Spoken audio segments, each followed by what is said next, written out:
রাজনীতির কথা নয় না না অবশ্যই রাজনীতির কথা হবে কেন স্যার একটু ক্লোজ আসুন, একটু ক্লোজ আসুন। অ্যাওয়ারনেস কিছু বলে আরও বেশি ভালো হয়। স্টার্ট করছি স্কুল সুপ্রাচীন স্কুল আদিত্য বিড়লা বাণী একাডেমি, এখানে আসতে পেরে খুবই ভালো লাগছে। প্রিন্সিপাল এবং অন্যান্য ম্যাডামরা এখানে খুব সুন্দর একটা উপস্থাপনা করেছেন প্রাক রবীন্দ্র জয়ন্তী এবং রবীন্দ্র জয়ন্তী উপলক্ষে। খুবই ভালো লাগলো। এনাদের অনুষ্ঠান খুবই সুচারু, যেভাবে বিভিন্ন নৃত্যকলা, গান, রবীন্দ্রনাথের আদর্শ, বিভিন্ন বিষয় সম্বন্ধে আলোচনা হলো এবং ছাত্রছাত্রীরা যত সুন্দরভাবে এতে পার্টিসিপেট করলেন, তাতে বোঝা যায় যে এই স্কুলে কতটা রবীন্দ্র মানসিকতা, রবীন্দ্র চিন্তাধারার প্রকাশ ঘটেছে। এবং যেরকমভাবে প্রিন্সিপাল সাহেব আমাকে দেখালেন তাদের স্কুলে বিভিন্ন সাহিত্যভিত্তিক, চারুকলা ভিত্তিক যে কাজকর্মগুলো হয় এবং তাতে কতটা রবীন্দ্রনাথের প্রভাব, এটা সত্যি দেখবার মতো বিষয়। এরকম একটি অনুষ্ঠানে আসতে পেরে আমার নিজের খুবই ভালো লাগছে। তপসদা কিছু বলবেন?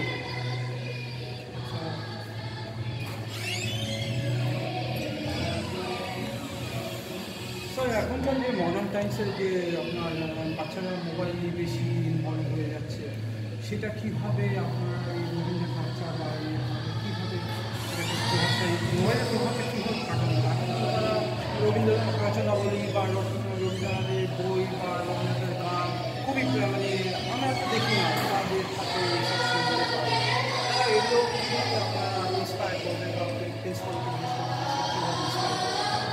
আমরা যখন ছোটো ছিলাম, আপনি তো চেনেন আমাকে, আমার ছেলে তো আপনার কাছে পড়েছে, অ্যাসেম্বলি অফ গড চার্চে। তখন বেশ ভালো রকম একটা এনভায়রনমেন্ট ছিল এবং তারা বইপত্র সব তখন তো সেটা মানে আপনার কীভাবে সেটাকে এটার উত্তর রবীন্দ্রনাথই লুকিয়ে আছে। কারণ রবীন্দ্রনাথের মানে যে আমরা ভাবি যে রবীন্দ্রনাথ মানে তার কিছু গান, তার কিছু সাহিত্য, তা কিন্তু নয়। আমি যদি ঠাকুরবাড়ির সামগ্রিক চর্চা দেখি, সেখানে নাট্য চর্চা ছিল, খেলাধুলার চর্চা ছিল। রবীন্দ্রনাথ নটা স্পোর্টস খেলতেন, আপনারা জানেন কি না জানি না। রবীন্দ্রনাথ নিজে অত্যন্ত আউটডোরে থাকতেন। ঠাকুরবাড়ির ভেতরে একটা অন্দরে একটা দালান ছিল, যেখানে নাটকেরই সারাদিন চর্চা হতো।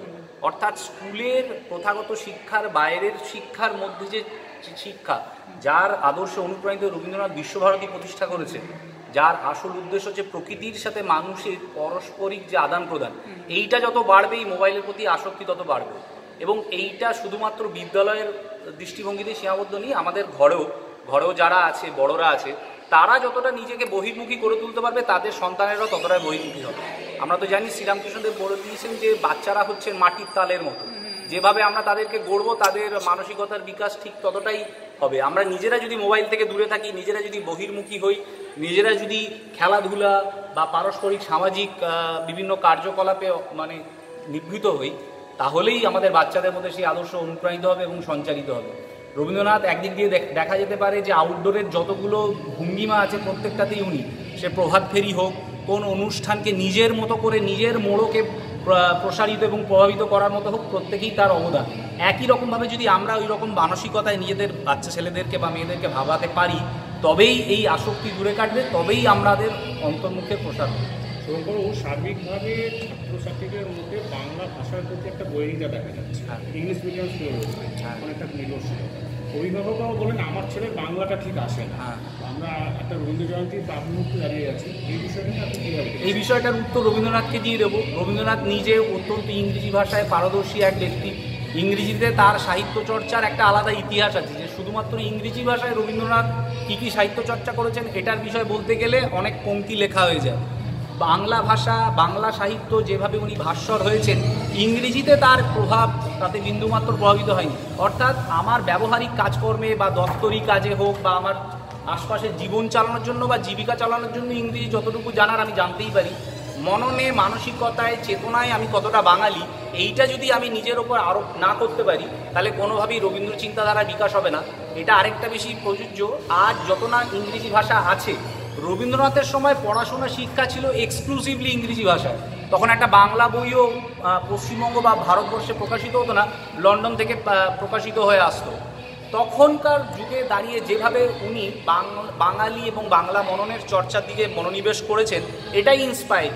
সুতরাং এই মানসিকতা আগে আমাদের বড়দের আনতে হবে, এবং যথারীতি যা আগে বললাম, বাচ্চারা তো মাটির তালের মতো, যেভাবে আমরা তাদেরকে শেখাবো, উজ্জীবিত করব, তারা সেইভাবে হবে। আমরা যদি তাদেরকে বোঝাতে থাকি যে বাংলা কিছু হবে না, বাংলা পড়ে কিছু হবে না, সেটাই শিখবে।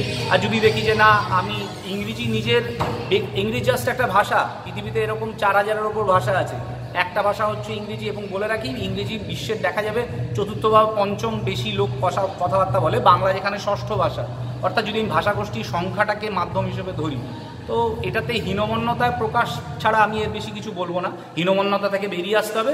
রবীন্দ্রনাথের আমলে আরও বেশি ছিল, তখন ইংরেজদের শাসন ছিল, সে সময় যদি উনি করে থাকতে পারেন, তাহলে এখন করা তো কোনো ব্যাপারই না। আচ্ছা, রবীন্দ্রনাথ ঠাকুর তো একজন অ্যাডমিনিস্ট্রেটিভ, অবশ্যই। সেই জায়গায় দাঁড়িয়ে আপনি একজন অ্যাডমিনিস্ট্রেটিভ, আপনার চোখে রবীন্দ্রনাথ কতটা মানে প্রাসঙ্গিক? অবশ্যই। একটু আগে ভেতরে ওটা নিয়েই বলছিলাম যে কীভাবে রবীন্দ্রনাথ আমাদেরকে অনুপ্রেরণা দেয়। রবীন্দ্রনাথের সময়ে ছোটোবেলা থেকে তাকে মৃত্যুর বহু দেখে যেতে হয়েছে।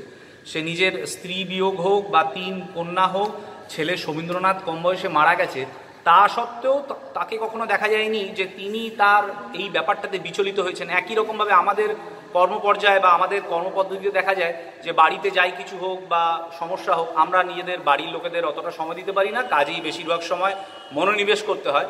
এইখানে রবীন্দ্রনাথই আমাকে ইন্সপায়ার করে যে কীভাবে তার শমীন্দ্রনাথকে দাহ করে এসেও একই দিনে উনি সাহিত্য চর্চা করছেন, বা মাধুরী দেবীর মৃত্যুর পর একই দিনে বঙ্গভঙ্গের বিষয়ে পরবর্তীকালে কি কার্যকলাপ হতে পারে এই বিষয়ে টাউন হলে আলোচনায় সেদিন সন্ধ্যাবেলা রবীন্দ্রনাথ আছেন, সকালবেলা নিজের মেয়েকে দাহ করে এনেছেন।